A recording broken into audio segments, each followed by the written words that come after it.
Film के शुरू में एक लड़की जिसका नाम फेडरा है को दिखाया जाता है, जो कि एक ओरेकल होती है। ओरेकल वो होते हैं जो फ्यूचर को देख सकते हैं। फेडरा को एक सपना आता है जिसमें वो देखती है कि एक बादशाह जिसका नाम हिपेरियन था, वो टाइटन्स को आज़ाद कर देता है और अब वो राजा इंसानों पर राज करना चाहता है। असल में हज़ारों साल पहले जब कोई इंसान, कोई जानवर, कुछ भी नहीं था, इस वक्त जन्नत में एक जंग हुई।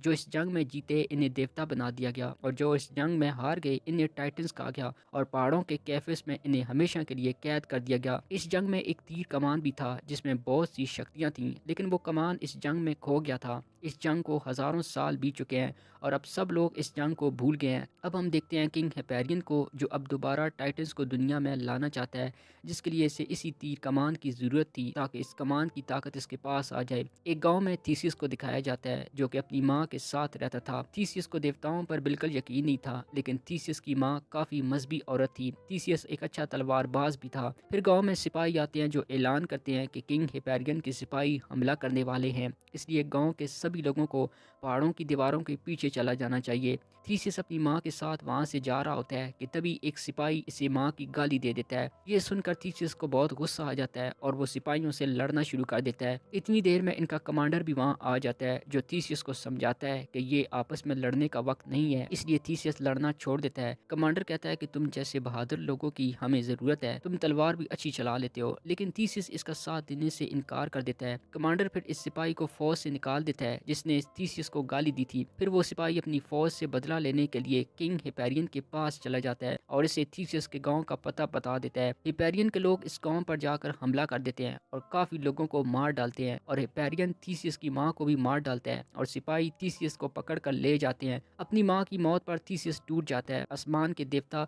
ये सब ना इंसाफी देख रहे थे। फिर सब देवता अपने किंग देवता जूयस के पास जाते हैं और कहते हैं कि हमें मजलूम इंसानों की मदद करनी चाहिए। जूयस कहता है कि कोई भी देवता इस वक्त तक इंसानों की मदद नहीं कर सकता जब तक कोई जालिम टाइटन इंसानों के खिलाफ ना आ जाए। हमें भी इंसानों पर यकीन करना चाहिए कि वो अपने लिए खुद लड़ सकते हैं। वहीं पृथ्वी पर देखते हैं कि थीसिस अपनी माँ के गम में निढाल पड़ा होता है। तभी इसके पास से फेडरा गुजरती है। दरअसल हिपेरियन को फ्यूचर देखने वाली ओरेका की तलाश थी और इसके सिपाही 4 लड़कियों को पकड़ कर लाए थे, जिनमें फेडरा भी थी। फेडरा का पहुंच जैसे ही थीसिस के साथ टकराता है तो इसे विजन आने लगते हैं, जहाँ थीसियस एक कश्ती में है और इसके हाथ में वो तीर कमान और इसने हिपेरियन को पकड़ रखा है। फेडरा एक आदमी को कहती है कि हमें किसी भी तरह आज रात यहाँ से भागना है, और वो थीसिस की तरफ इशारा करके कहती है कि हमें इसको भी साथ ले जाना है। रात को फेडरा थीसिस को लेकर वहाँ से भाग निकलती है। किंग हिपेरियन को इस बात का पता लग जाता है कि भागने वाली लड़की असली ओरेका है। तब वो अपने सिपाहियों को इनके पीछे भेजता है।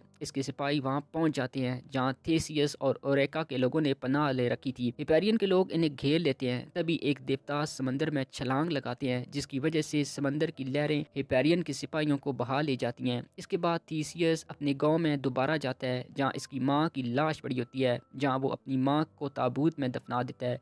तभी थीसियस इस जगह एक छोटी पत्थर की चट्टान को तोड़ता है तो इसमें से वही तीर कमान निकलता है जो हजारों साल पहले जंग में खो गया था। तभी वहाँ हिपेरियन का एक आदमी इस पर हमला कर देता है। इस लड़ाई में थीसियस इसको मार देता है। फिर थीसियस बाहर आकर हिपेरियन के बाकी सिपाहियों को इस तीर कमान से मार देता है। अगले दिन ये लोग एक जगह पर निकल पड़ते हैं जहाँ फेडरा की बाकी 3 बहनों को हिपेरियन ने कैदी बनाया हुआ था। वहाँ पहुँचने के बाद फेडरा देखती है कि इसकी बहनें एक आग वाली भट्टी जो गाय की तरह होती है में कैद होती हैं और जलकर मर जाती हैं। तभी इस जगह हिपेरियन के आदमी आ जाते हैं और लड़ाई के दौरान थीसियस के हाथ से वो कमान गिर जाता है और वो कमान एक जानवर उठा के ले जाता है और जाकर हिपेरियन को दे देता है। इधर हिपेरियन के सिपाही जब थीसियस और इसके आदमियों को मारने वाले होते हैं, तभी इनकी मदद के लिए जन्नत के देवता वहाँ आकर इन्हें बचा लेते हैं। तभी देवता के लीडर जूयस अपनी इन देवताओं पर गुस्सा होते हैं क्योंकि इन्होंने कुदरत के कानून तोड़कर इंसानों की मदद की थी। इसके बाद ये लोग पहाड़ों की दीवारों के पास चले जाते हैं क्योंकि इन दीवारों के पीछे टाइटन्स और इस बार थीसियस के गांव के लोग थे। थीसियस अपने गांव के लोगों तक पहुंच जाता है जहां थीसियस वहां के राजा को हिपेरियन और इस जादुई तीर कमान की सच्चाई बताता है, मगर वहां का राजा इसे मन घड़त कहानी कहकर यकीन नहीं करता। दूसरी तरफ हिपेरियन को इस बात का पता लग जाता है कि थीसियस की मदद के लिए खुद देवता जमीन पर आए हैं और इसके सिपाहियों को भी मार डाला है। तभी हिपेरियन सुबह को इस जगह हमले के लिए फौज ले जाता है जहां दीवार की दूसरी तरफ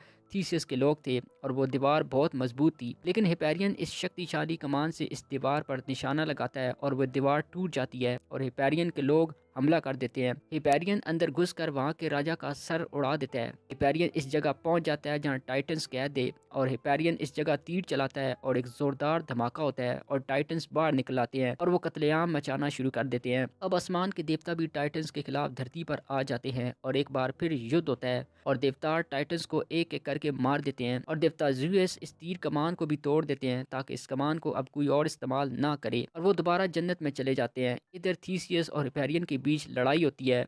पहाड़ गिर रहे होते हैं और थीसियस और हिपेरियन पहाड़ के नीचे दब के मर जाते हैं और थीसियस को देवता जन्नत में बुला लेते हैं। काफ़ी सालों बाद हम थीसियस के बेटे को देखते हैं जिसके पास अपनी माँ फेडरा की तरह फ्यूचर देखने वाली शक्ति होती है, और वो बच्चा फ्यूचर में देखता है कि देवताओं और शैतानों के दरमियान एक बड़ी लड़ाई हो रही है, यानी अच्छाई और बुराई की जंग अभी और होना बाकी है। और इसी के साथ ये कहानी यहीं ख़त्म हो जाती है।